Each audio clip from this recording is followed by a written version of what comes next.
Anyong mga guys, welcome back na naman po sa isa nating cooking video. And today gagawa po tayo ng churros.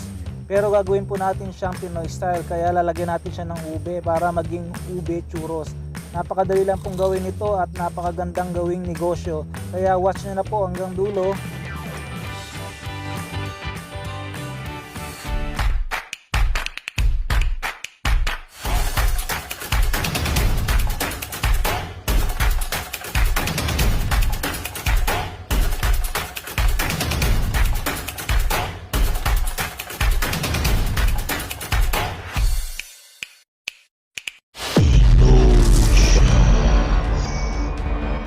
Ilista na po ang ating mga ingredients. Kailangan natin ng 180 grams ng all-purpose flour, 90 grams unsalted butter, 150 grams or 3 eggs, 350 grams ng water,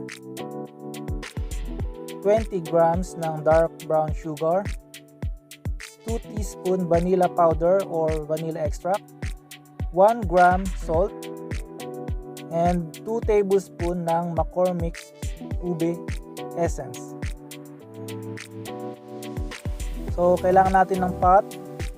Lagay lang natin yung ating tubig, yung ating sugar, yung ating butter at yung ating asin. So papakaluan natin to para matunaw lahat yung ating asukal and yung butter. So napakadali lang gawin nito mga guys. So yung churros, famous to na street food sa Spain. So Spain talaga nag-originate yung churros. Marami ng iba-ibang variation ito. So gagawa tayo ng Pinoy style ube churros ngayon. So ayan na, kumulo na at natunaw na yung ating butter and sugar. So habang mainit pa yung ating mixture, yung tubig, lagay natin yung ating flour. I-sieve muna natin siya or ayan, i-strain natin para ma-strain siya maigi at lagay na natin yung ating vanilla. Ayan. So i-mix lang natin siya at lalapot po yan kaagad kasi mainit. At mix lang natin siya hanggang sa maging dough siya. Mix natin maigi. Press natin para mawala yung mga lumps niya o yung mga buo-buong harina.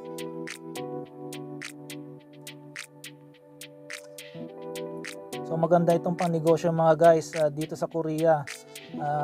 Merong mga sa street food, marami nagbebenta nito at marami nang yumaman dito nagbebenta ng churros.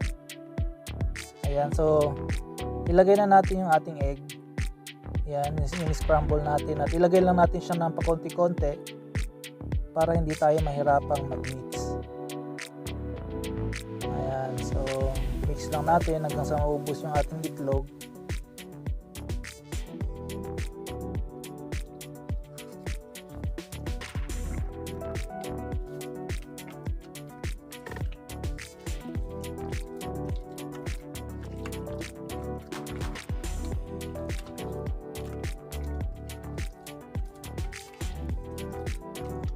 So ayan na, almost ready na.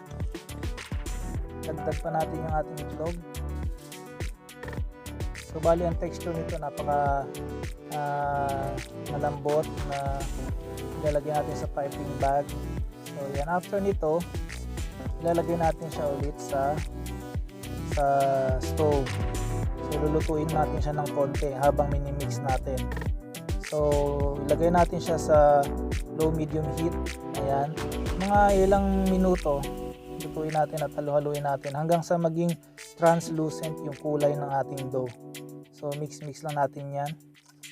Siguro mga 1 to 2 minutes o 3 minutes nating lutuin sa stove at lagi lang natin siyang i-mix para hindi siya masunog. Sa mahinang apoy lang.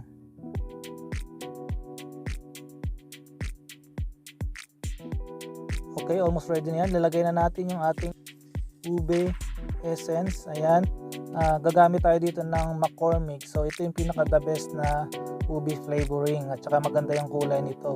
Kung meron kayong ibang brand, try nyo, pwedeng gamitin, pero ito yung recommend ko at ito yung madalas kong ginagamit sa mga pastry ko.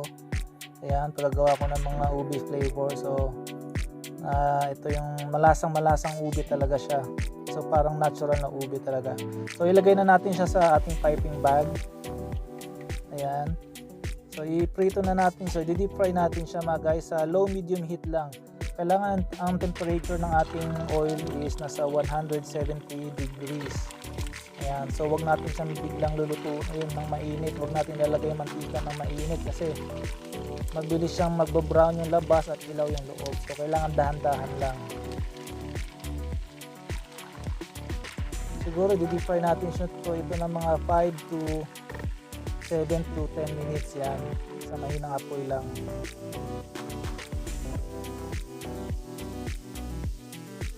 So yan, iprito lang natin yan, tsaga-tsaga lang. Tapos pag malapit na siyang nag-brown at saka natin siya haluin. Kapag nilagay natin, wag muna natin siyang halu-haluin kasi malambot pa yung dough. Kapag nasa kalagitnaan na, saka natin siya halu-haluin at kita nyo naging brown na siya. So medyo hindi nyo makikita yung pagka-ube nito kasi nga naprito na siya mamaya, pero yung loob nito kulay violet siya.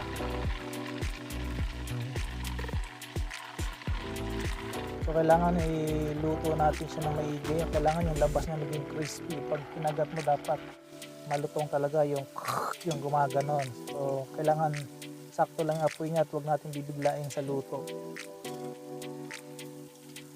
Ayan, so simple lang yung ating shake, ganyan lang yan. Kung gusto nyo habaan yung ating churros, pwede rin para ilagay nyo sa cup. Pwede rin ninyong gawin yung ganito. Yan, yung ganyang shape. Ilagay nyo lang muna siya sa parchment paper. Tapos, ilagay nyo siya ng ganyan para hindi siya madurog.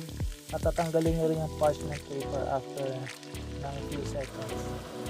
So, ayan, naluto na rin siya, brown na rin. So, ang next step natin, gagawa tayo ng ating chocolate dip. So meron ako ditong chocolate. So napakasarap nito, gawa siya ng lote chocolate. So pwede nyo siyang tunawin lang sa microwave ng 30 seconds. Pwede rin kayong gumamit ng chocolate powder. Lagyan nyo lang ng mainit na tubig o lagyan nyo ng cream, yung chocolate powder ninyo o ng gatas. Importante, malusaw siya na. So lalagyan ko siya dito ng mainit na tubig. So bali medyo natunaw na siya doon sa microwave. Lagyan ko lang siya ng mainit na tubig. Ayan. So meron na tayong chocolate dip. Ayan. Pwede rin kayo maglagay ng butter dyan. So ayan mga guys. Ito na yung ating ube churros. So gupitin na natin dyan para makita niyo yung loob. Yan. Diba? Sarap. Crispy. Yung loob niya talagang violet na violet. Diba? Instagramable talaga itong ube churros na to. Kung ako sa inyo guys, try nyo to. At kung nag-isip kayo ng mga pang-negosyo dyan sa mga street food, ito yung the best. Tingin ko na dapat nyo try subukan. So ayan guys, natikman na siya ng aking anak, ng aking taga-tikim. So again guys, kung nagustuhan nyo po ang video na to at kung may natutunan kayo ulit, please like nyo naman po yung video, and kung bago ka sa channel ko, please subscribe on my channel para matuto po kayo ng mga iba-ibang techniques, iba-ibang recipe. Ayan, kung mahilig po kayo magluto, subscribe na po kayo sa aking channel. So thank you very much guys for watching, and see you again next time. Annyeong!